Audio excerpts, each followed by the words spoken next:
Now, the EU have decided to postpone those talks, the 12th round of talks for the fair trade agreement. You have, because of what we did with the French submarine agreement, you were given the greatest hospital pass in football history, weren't you?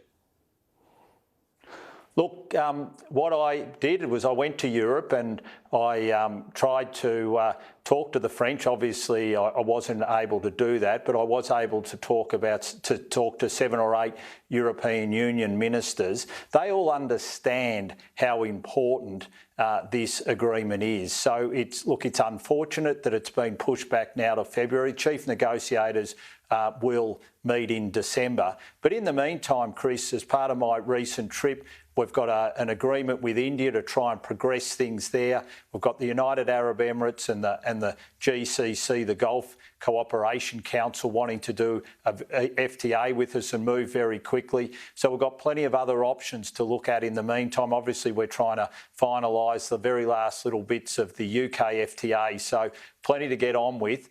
Unfortunate what's happened with the EU FTA, with it being pushed back, but it doesn't mean we haven't got plenty of other options. I'm worried about you, though, because the Chinese won't pick up your calls, the French won't pick up your calls, the EU won't pick up your calls. You're not developing an inferiority complex, are you, Minister? No, I'm all right, Chris.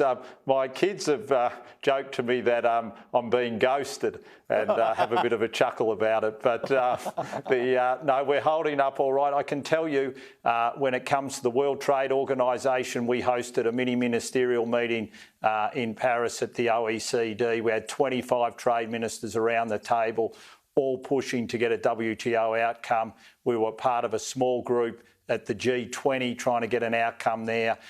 As I've said, a lot of trade ministers wanting to talk to us because they want to do deals with us. So our standing's in very good stead at the moment globally. Obviously, there's the issues we've got with the Chinese and the current ones with the French, but elsewhere things are going very well, and we're at the forefront of the global push for liberalisation because it's something we've always believed in.